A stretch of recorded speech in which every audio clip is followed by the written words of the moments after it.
You are listening to the Jan Price Show, all about movies. And today my guest is executive producer Carri Twigg. And we're going to be talking about a brand new series entitled The Hair Tales. Welcome to the show, Carri.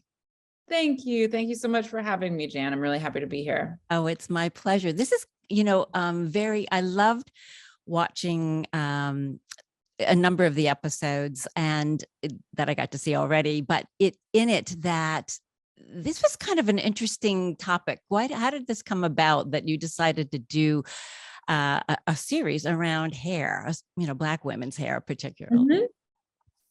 Well, I think for us as Black women, hair is a really central part of our coming of age story. And sort of Tracee Ellis Ross, who is the host of the show, as well as an executive producer and really sort of a driving engine behind the conceptualization of the show, she sort of gave us our thesis, which is that for most Black women, you can track our journey of self-acceptance through our journey with our hair. We are people who, at least in our experience in this country, have largely been outside of the mainstream sort of beauty standard, right? Our hair is a major representation of that. Obviously, that has changed and evolved, and there have been gorgeous Black women throughout time that people have always looked at and admired. And yet, at the same time, we know that from pop culture, we're often getting a message that we are at best exotic, at worst sort of othered or undesirable, and our hair doesn't look right, and it should, hair should be wavy, and it should flutter in the breeze, and it should hang down and be long to your waist and not short and tight and curly, and all of these things. And so we really felt like we are past due for a conversation on sort of the legacy, the beauty, the artistry, the richness of our hair, as well as the ritual of it. This is often going to the hair salon, having your mom and your aunties braid your hair is often young girls' first experience of womanhood. And it's like your first experience getting to hear the conversation between your mom and her girlfriends that like normally you would be kicked out of the room for, but because you're getting your hair braided, you might get to stick around and like hear a little bit of the goss. And so there's such richness and history and legacy to it that we just felt, that it would be an exciting opportunity for Black women to see themselves reflected and their experiences reflected on the screen. Just that you brought that up. That was what was interesting for me, is exactly that, going to the hair salon, how that was a rite of passage. And I don't know if it's the same way for white women. I have no idea, but certainly that was interesting. That was a big part of this, and I loved hearing all the different conversations that took place in that. Where was that hair salon? That the one that I with Congresswoman oh gosh, where am I? Ayanna Pressley. Ayanna Pressley, thank you. Where was that hair salon? All those salons, we shot all of those segments here in Los Angeles, and so we interwove them across the 6 episodes. But those were two hair salons in LA. And one of the things, there's a lot of Easter eggs in this if you are into Black hair culture. And so some of those stylists that you see in those salon segments are like iconic. And so, but if you're an influencer, if you know the world, then you're going to recognize some of those faces. We don't want to spoil any surprises, but otherwise it's a fascinating, interesting conversation that's a reflection of real Black woman's, life in this country. And for our girls who are like, for our audience members that are like, no, we're on it. I know exactly who does Beyonce's hair. I know exactly who does Issa's hair. I know who's responsible for those braids on that Met Gala carpet. Like, we have something for them too. How wonderful. So everybody tune in and find out what the Easter eggs are in here for sure. I've always been fascinated by the braiding. I mean, I was like, when I was watching that, I was like, my God, they're so fast. Yeah. And it's always fascinated me how anybody could get those little teeny braids and how do you get them to last? Mm-hmm. That was also fascinating. It's a real artistry. And I think, the show is broken up into three main parts, which is we have an interview with a notable guest that Tracee really sits and interviews. We're talking Issa Rae and Oprah Winfrey and Chlöe Bailey, Representative Ayanna Pressley, Chika, and Marsai Martin. But we interweave that alongside two other segments. One is the salon segment, and the purpose of that is that even though there is specificity to each of our stories, they are connected in a community context as it relates to Black women. So even when Chlöe Bailey is telling stories about her locks, like I've never had locks, and yet I can identify with some of the experiences she's talking about because I had my own, similar type of thing. And so bringing in that salon segment was really an important part of that, and from a format perspective. And then the third segment is really is our kind of cultural experts and our academics who give some scaffolding to the ideas and the memories that we're talking about. And part of that is because there's so much, not only scholarship, but artistry and skill that goes into, and cultural information that goes into the doing of Black women's hair and into braids and into sort of those techniques and those processes. And we wanted to really give that their due. Yes, it's something that happens in the living room, on the front porch, absolutely. It is also something that is extraordinarily artistic, is a craft of the highest order. And we wanted to show that in the series as well.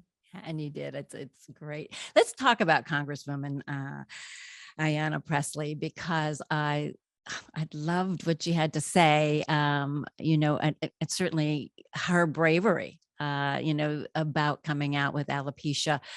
Years ago, I mentored a young woman and, helping her get into the workforce, and she had alopecia. And so we had lots of discussions around that and how that affected her as a young woman, having that. So let's talk about that, because I thought that was very profound, what she had to say and how she handled it publicly.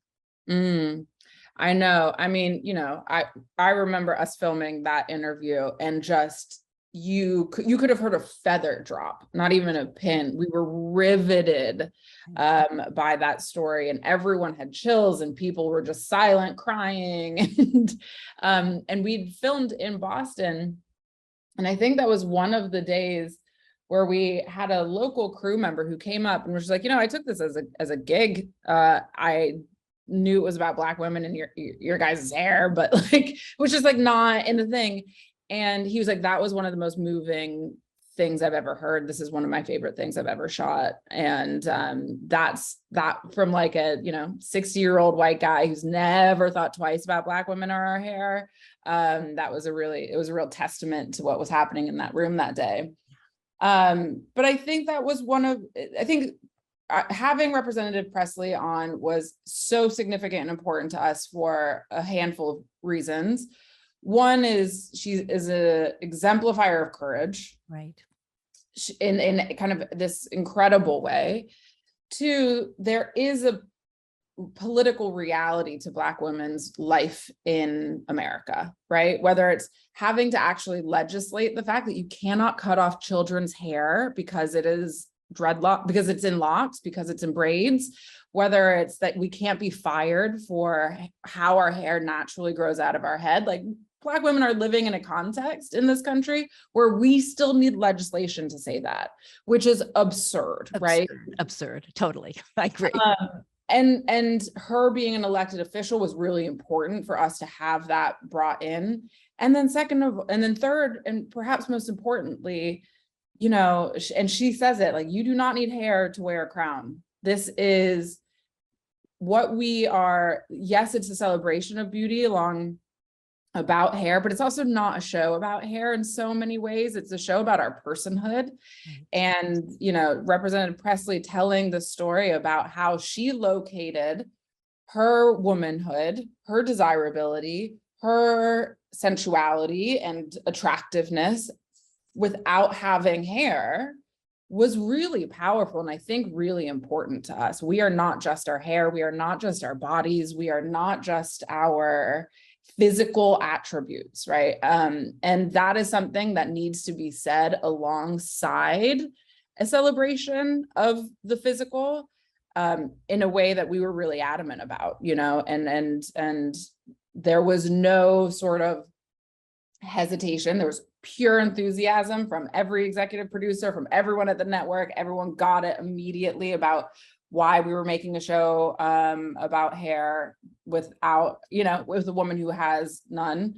And that was really important. And then also, using this platform to have a conversation about alopecia when our hair is, and particularly as women, right? And I don't think this is exclusive to Black women, but your hair falling out would be a deeply traumatic thing. Yes. For anyone. Yes. And to model how to talk about that, to model how to reorient your relationship with your husband and yourself and your sense of desirability, I think was really, really important. And we were really honored that she would join us for the series, and I think it shows in the episode. Right. I just have to tell you, I think she's more beautiful without her hair. I mean, stunning.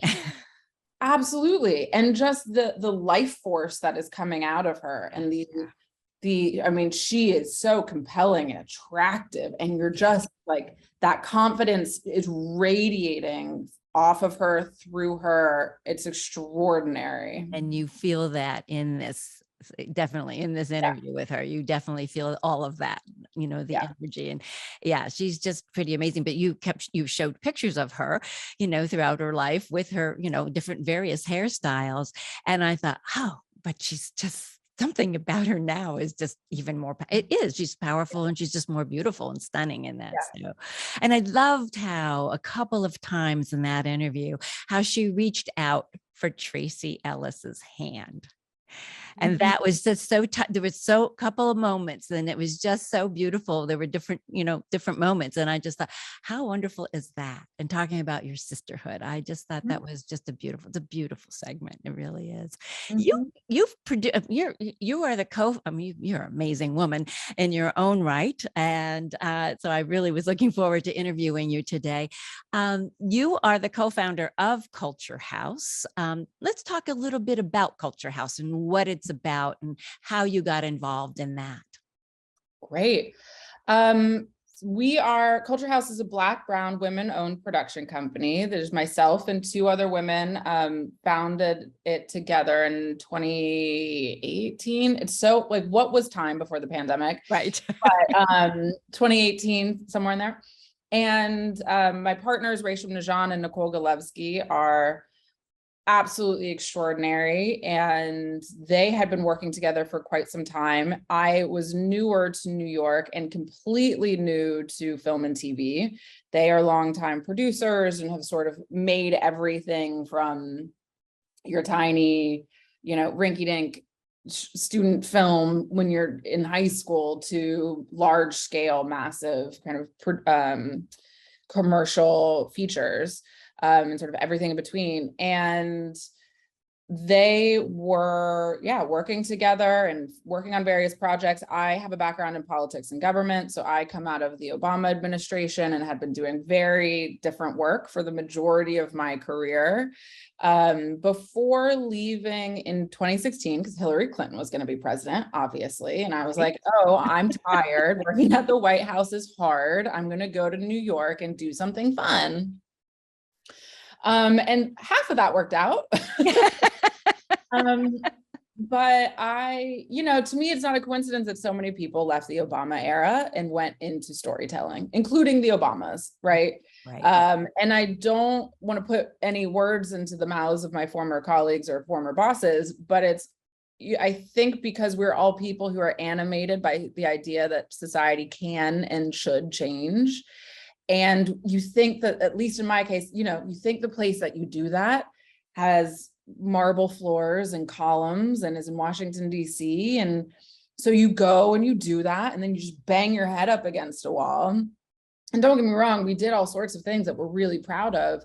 And yet it was so clear that not only was some of it so hard, but some of it was impossible because there wasn't a broader culture that would support those ideas. Mm-hmm. You have to build the culture to support the idea. I mean, the classic case is marriage equality.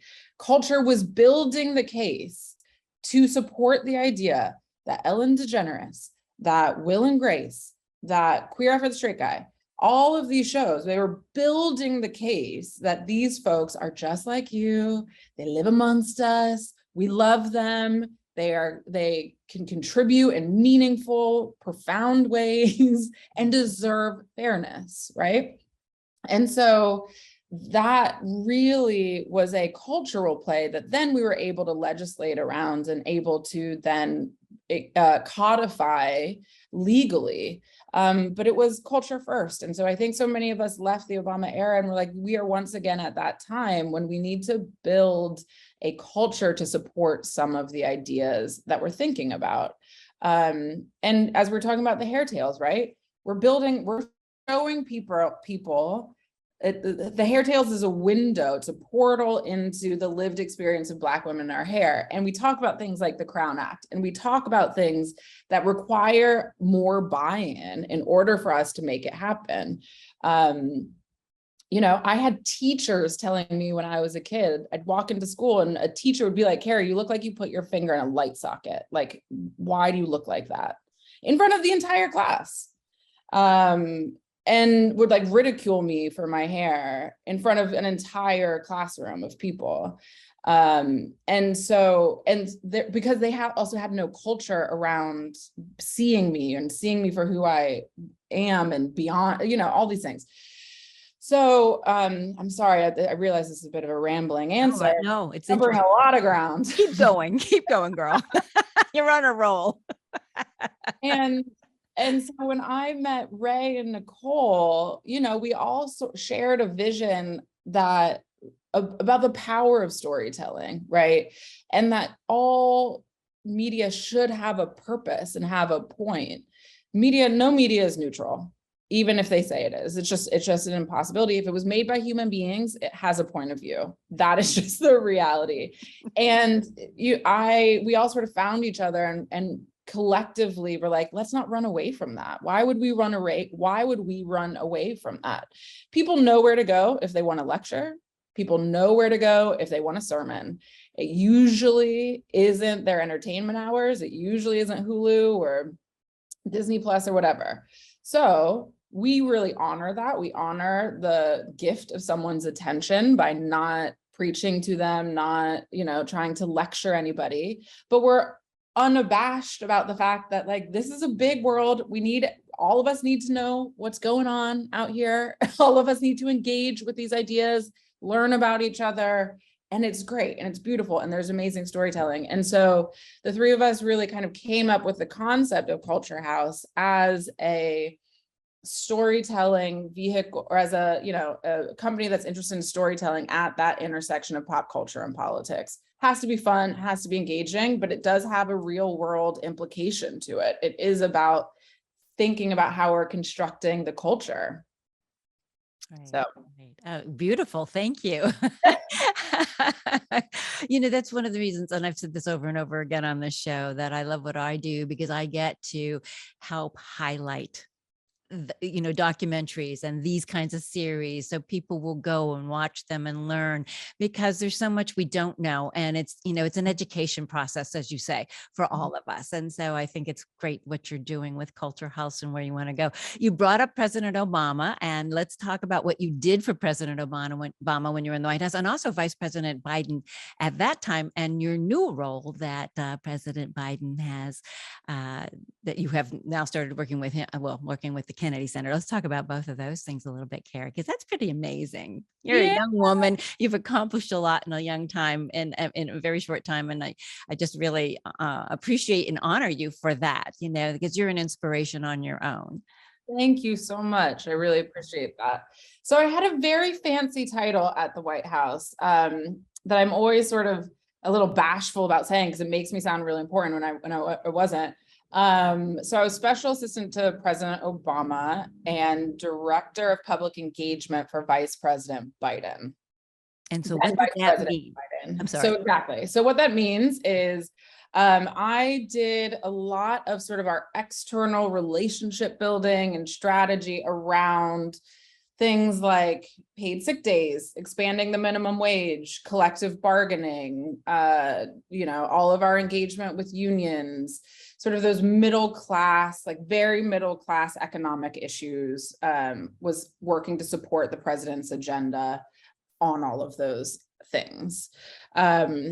I'm from a suburban town in Ohio, and, very much grew up in not only Democratic politics, but grew up in sort of working class, middle class life. And so things that make, I've always been very passionate about things that that give people dignity in life. Like if you're sick, you should be able to stay home. If your parent is sick, you should be able to take care of them. If you have a baby, you should get to be at home with your child and not lose your job. Like all of these things to me are so basic and so duh, but we do not do a great job of supporting them in this country, much to our detriment, I think.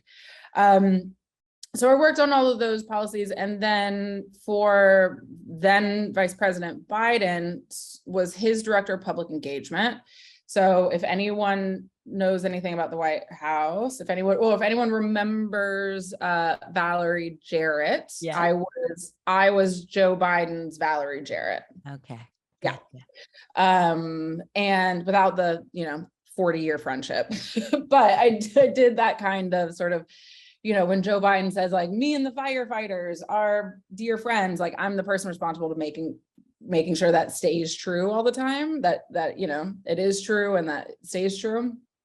And it was great. It was amazing. I got to go all over the country to places that I wouldn't have visited otherwise, and had these extraordinary experiences working in this incredible building with some of the smartest people, most mission-driven people alive, at a time of really profound optimism and hope in this country that I'm not typically a nostalgic person, but I do feel some nostalgia of that sense of optimism,